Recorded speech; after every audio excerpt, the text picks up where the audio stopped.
Assalamu alaykum qarindoshlar, qanday ahvolinglar? Men Amerikadan doktor Mehmet deyman. Men bugun maymun chechak kesili, ya'ni monkeypox to'g'risida qisqacha bir leksiya so'zlab o'tmoqchi. Men bu leksiyada asosliqi maymun chechak kesili, ya'ni monkeypoxningki qandaq bir kasal ekanligi, uning nadan tarqalganligi, uning kasallik alomatlari va uningdan saqlanish uchun bizning nimalarga diqqat qilishimiz to'g'risida qisqacha bir tushuncha berib o'tmoqchi. Tövəndə diqqətinizlər leksiyanın təfsilatında bo'lsin. Əgər xəbərlərə diqqət qilgan bo'lsanglar, yaqindan buyan bu hozir tarqayotgan vabodan boshqa, ya'ni mushu maymun chechak kasali deb atalgan bu kasallik ko'plagan davlatlarda bir xil andisha yaratgan bo'lib, bu kasallik asli Afrikadan Yevropaga tarqagan bo'lsa-mu, biroq hozir bu kasallik Amerikada asosi bo'lib tarqalganligi uchun Amerikada mushu sayya organlardagi kishilarni andishaga solmoqda. Ko'ryotganinglar, ya'ni so'l tarafdagi dunyodagi mashhur jurnal bo'lgan Tabiat jurnalida e'lon qilgan mushu monkeypox yoki maymun chechak kasali ninki yaqin kelgusida mushu dunyoga tahdid bo'lish ehtimoli to'g'risida yozgan maqola, e'lon qilgan maqola. Undan boshqa o'ng tarafdagisi Dunyo sayya tashkilotininki mushu kasal to'g'risida, ya'ni xalqaroga bir xil jiddiy holat, ya'ni sog'lomlikka jiddiy holat e'lon qilishi to'g'risidagi xabar. Bulardan ko'rib olishga bo'ladiki, bu kasal garchi COVID-19dek keng tarqalmagan bo'lsa-mu, lekin Yevropa va Amerika qatorliq bir qism davlatlarda ig'ir darajada andisha paydo qilmoqda. Bu ko'ryotganinglarmi mushu bu kasal to'g'risidagi xabarlar bo'lib, so'l tarafdagi mushu Amerikaningki prezidenti Baydenninki bu kasal to'g'risida balkim jiddiy holat e'lon qiladiganligi to'g'risida xabar. O'ng tarafdagisi mushu monkeypox, ya'ni maymun chechak kasaliniki nima uchun bizga bir xil jiddiy holat paydo qilishi mumkin ekanligi va bizningki undan qandoq saqlanishimiz to'g'risidagi xabar. Undaqda bu dunyoni andishaga solayotgan bu monkeypox deb atalgan maymun chechak kasali zodi qandoq kasal degan vaqtida maymun chechak kasali maymun chechak virusi keltirib chiqargan nihoyatda oz uchraydigan ammo ig'ir yuqumli kasallik bo'lib, bu kasalni keltirib chiqargan maymun chechak virusi burunqi chechak virusi bilan o'xshash turdagi virus hisoblanadi. Ammo uning yuqumlanish darajasi burunqi chechak virusidek undaq ig'ir emas. Maymun chechak kasali bilan yuqumlangan insonlar, hayvonlar va maymun chechak virusi bilan bulg'angan materiallar bilan bevosita uchrashish orqali yuqadigan bo'lib, maymun chechak kasalining alohidligi sababi aniq bo'lmagan yangi toshma va teri jarohatlari, ya'ni teri zaxmisidan iborat. Maymun chechak kasali 1958-yili tunji bo'lib maymuda bayqalgan bo'lsa-mu, ammo uning manbasi texi aniq emas. Ba'zi mutaxassislarning qarashicha, balki Afrika choshqonlari va maymun oilasiga tava hayvonlar u kasalni keltirib chiqargan virus va kishilarning yuqumlanish manbasi bo'lishi mumkin ekan. Maymun chechak kasali 1970-yili tunji qitim insonlarga yuqqan bo'lib, 2022-yildan ilgari asosan O'rta va G'arbiy Afrikadagi bir qancha davlat vaqtidala bayqalgan. İlgari Afrika sirtidagi maymun chechak kesilining hammasi degidek Afrikadagi kasal tarqagan davlatlarga sayohatga borgan va yoki u davlatlardan import qilingan hayvonlarga bog'langan. Ya'ni shuning bilan uchrashganlar orasida ekansa bu kasal cheklangan, uning sirtiga chiqmagan. Ammo bu 2020-yili bu kasal tunji bo'lib Yevropada bayqalgandan keyin hozir qadar 70 dan ortiq davlatda bayqalgan bo'lib, ularning ichida Amerikada kasallik ahvoli biroz ig'ir, albatta Yevropadami ig'ir, lekin Amerikaga keyin tarqalgan bo'lsa-mu, hozir dunyoda tarqalayotgan kasalliklarning ko'p qismininki Amerikada ekanligi ma'lum. Ko'rayotganinglar bu maymun chechak kasalniki navbatdagi tarqalish ahvoli bo'lib, bu kasalniki ko'p qismi Yevropa, Afrika, Amerika, andan keyin Latin Amerikasidagi bir qism davlatlar. Jami 70 dan ortiq davlatda bu kasal bayqalgan bo'lib, Dunyo Səhiyyə Təşkilatidagi munosabatli xodimlarni va Amerikadagi səhiyyə xodimlarini alohida andishiga solmoqda. Undaqda bu maymun chechak kasali qandoq yuqidi? Uning yuqish yo'llari nimalardan iborat degan vaqtida, birinchisi yuqumlangan kishining teri jarohatlari yoki badan suyuqligi bilan bevosita uchrashish orqali yuqidi. Ikkinchisi karvat, yotqon, ko'rpa va lo'ngi qatorliq badan va badan suyuqlari bilan bevosita uchrashadigan buyumlarni o'rtaq ishlatish orqali yuqidi. Uchinchisi uzun muddat yuqumlangan so'ralma xarakterlik kasalga giribdor bo'lgan kishilarningki nafas yo'lidan ajratib chiqargan suyuqlik, masalan, tukurik orqali yuqishi mumkin. To'rtinchisi yuqumlangan hayvonlarning tishlashi, tatilishi orqali yuqishi mumkin. Beshinchisi yuqumlangan hayvonlarning go'shi va boshqa mahsulotlarni tayyorlash jarayonida yuqishi mumkin. Mana bu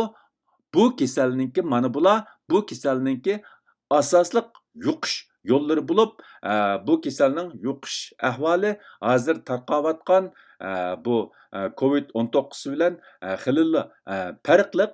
COVID-19 hammamiz bilgandagidek havodan tarqalgan bo'lsa, bu kasal asosliqi bevosita uchrashish bo'libmi badan suyuqliklariga bevosita uchrashish orqali yuqidi. Shunlashqa bu kasaldan saqlanish balkim bu hozir tarqayotgan vabodan biroz oson bo'lishi mumkin. Shundaqdimi hozir shu sayya o'rinlardagi mutaxassislar bu kasalningki keng tarqalishiningki oldini olish uchun insonlarni alohida diqqat qilishga chaqirmoqda. Undaqda bu kasal bilan yuqumlanganlarda qandaq kasallik alomatlar bo'ladi degan vaqtida maymun chechak kasalining aloyidaligi sababi aniq bo'lmagan yangi toshma va teri zaxmisi bo'lib, toshma qizish boshlanib 1 kundan 3 kun ichida paydo bo'ladi. Ammo ba'zi kishilarda oldi bilan toshma yoki teri zaxmisi paydo bo'lishi mumkin. Ya'ni qizitma bo'lmay turib, bu toshma yoki teri zaxmisi paydo bo'lishi mumkin. Undan keyin boshqa kasallik alomatlari ko'rildi. Ba'zi kishilarda faqat toshma bo'lishi mumkin.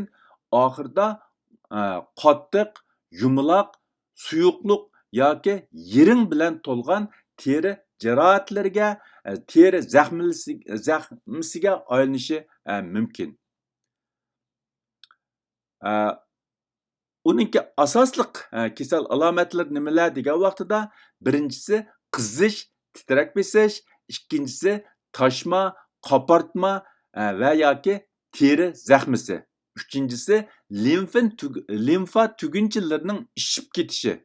To'rtinchisi muskul og'rish, bosh og'rish, gili og'rish yoki bo'g'zi og'rish. 5-si zukamga o'xshash nafas yo'li alomatlari. Mana bular bu kasalda bo'ladigan asosli kasallik alomatlar. Undaqda bu maymun chechak kesilidan qandaq saqlanğılı bo'ldi yoki uningdan saqlanish uchun biz nimalarga diqqat qilishimiz kerak degan vaqtida birinchisi doim sopun bilan qo'lni yuvish yoki spirt bilan qo'lni dezinfeksiya qilib turish kerak. Ikkinchisi maymun chechak kesilining alomatlariga o'xshaydigan teri kesili bor kishilarning terisi bilan uchrashishdan saqlanish kerak. Ya'ni o kishilar bilan bevosita uchrashishdan saqlanish kerak. Agar uchrashish ehtimoli bo'lgan vaqtida men yuqorida deb o'tgandek cho'qim qo'limizni sopun bilan yuvish yoki spirt bilan dezinfeksiya qilishimiz kerak. Uchinchisi maymun chechak kasaliga giriftor bo'lgan ehtimoli bor kishilarga ehtimoli bor kishilar tekkan, uchrashgan har qanday narsani dezinfeksiya qilib tozalash kerak. Ya'ni maymun chechak kasaliga giriftor bo'lish ehtimoli bo'lgan har qanday kishi tutgan har qanday narsani dezinfeksiya qilib tozalash kerak. To'rtinchisi, agar hamroyingizda maymun chechak kasali bo'lsa, barliq jarohatlar saqib yangi bir qavat teri hosil bo'lguncha yaqin uchrashish, jinsiy munosabat qilish degandek ishlardan saqlanish kerak. 5-si maymun chechak virusiga qarshi vaksina emlash. Ya'ni agarda shundaq sharoit bo'lib qolsa, bu vaksina emlashmi bu kasaldan saqlanishda muhim. Endi bulardan ko'rib olishga bo'ladiki, bu kasaldan saqlanish uncha qiyin emas. Bo'lib hozir tarqayotgan bu COVID-19 kasaliga o'xshash havodan tarqaydigan bo'lmag'achqa, ya'ni bevosita uchrashish orqali tarqaydigan bo'lg'achqa uningdan saqlanish biroz oson.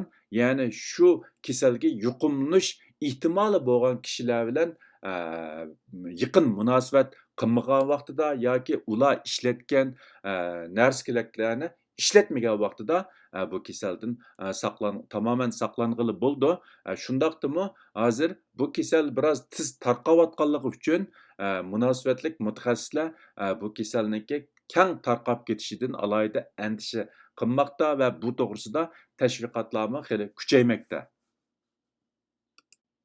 Undaqda bu maymun chechak kasalini qandaq bir taraf qilish kerak yoki birisi mushu kasal bilan yuqumlanib qolgan vaqtida nima qilish kerak degan vaqtida birinchisi, agar siz maymun chechak virusi bilan yuqumlangan bo'lsangiz, virus bilan yuqumlangan tunji kundan boshlab 21 kun ichida paydo bo'lgan har qanday kasallik alomatlarini diqqat bilan kuzatishingiz kerak.